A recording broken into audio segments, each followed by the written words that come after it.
Dirty dealings, corporate battles, consumer woes. This is Evening 5. The Armed Forces Fund Board said on Friday that it is still solvent despite concerns raised by the Auditor General over its long-running deficit in reserves. LTAT says that it maintains a solvency position above the threshold required under its dividend policy, even when non-cash profits are excluded, according to its statement. The fund explained that as a retirement fund, its dividends, when declared, are non-cash in nature and are credited to its members' accounts. As such, LTAT's liquidity position remains stable, ensuring it can fulfill all commitments as they arise. The statement comes following Thursday's release of the AG's report on federal agencies for 2022. LTAT's reserves stood at a negative 376 million in 2020, 258 million in 2021, and 338 million in 2022. The report also highlighted 41 old stock portfolios with an unrealized loss of 662 million as of December 31st, 2022, contributing to the deficit. Further, the company declared dividends in 2022,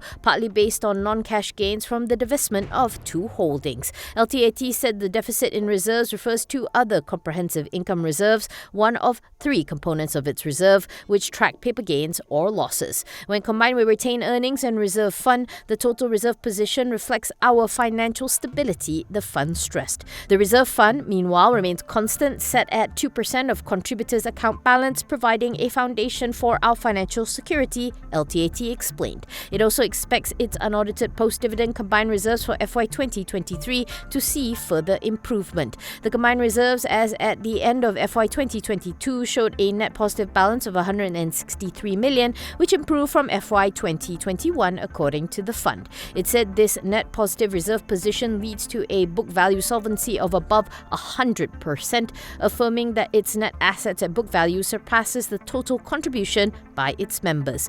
Meanwhile, Bernama reported that following the publication of the AG's report, Prime Minister Datuk Sri Anwar Ibrahim had directed both LTAT and the Federal Land Development Authority, or FELDA, to submit full reports on their performances.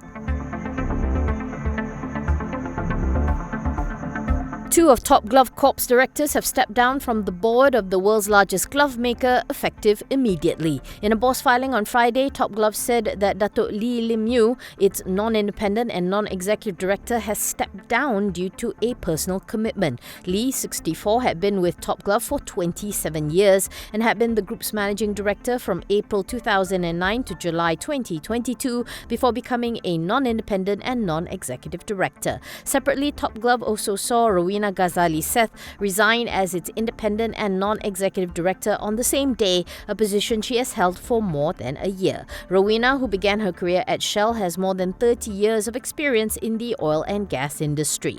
On Friday, Top Glove's share price closed down 0.6% to 79 cents, giving it a market capitalization of 6.48 billion ringgit.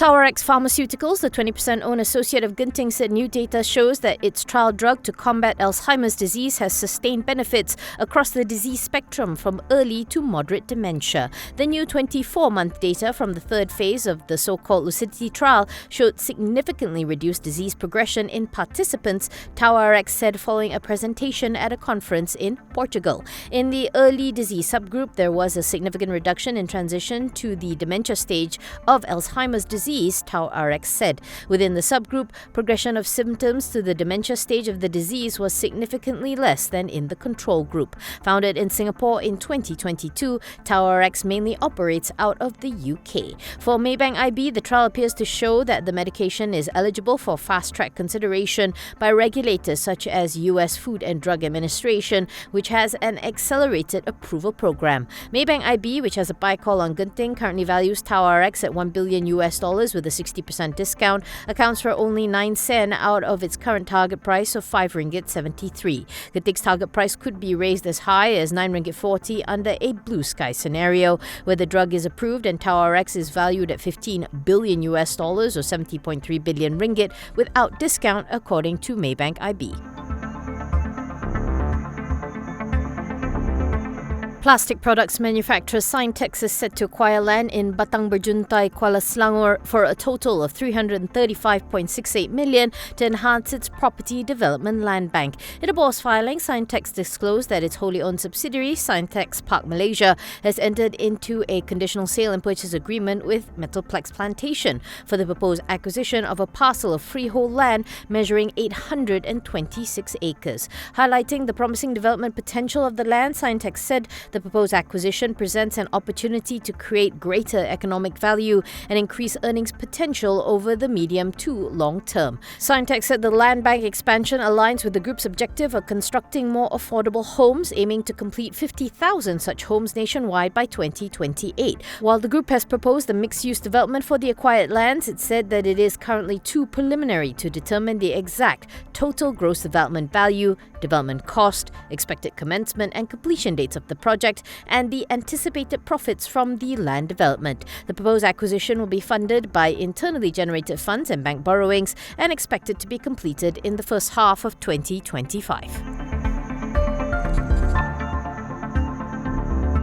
UOB Global Economics and Markets Research predicts a challenging beginning in the first quarter for the ringgit, which previously rose to a peak of 4.8 against the greenback recently. However, it expects the ringgit to strengthen in the following quarters of 2024, buoyed by the weakening US dollar on the anticipation of the US Federal Reserve's interest rate cut and a more stable Chinese economy. UOB also expects Bank Negara to keep its overnight policy rate unchanged at 3% throughout 2024, with this helping to narrow the negative gap with the US interest rates and support ringgit recovery by year end. The view is backed by Malaysia's January inflation readings together with a softer real gross domestic product growth for the fourth quarter of 2023 alongside the persistent currency weakness. UOB forecasted the ringgit to rebound to 4.70 in the second quarter, 4.60 in the third quarter, 4.55 in the fourth quarter and 4.5 in the first quarter of 2025.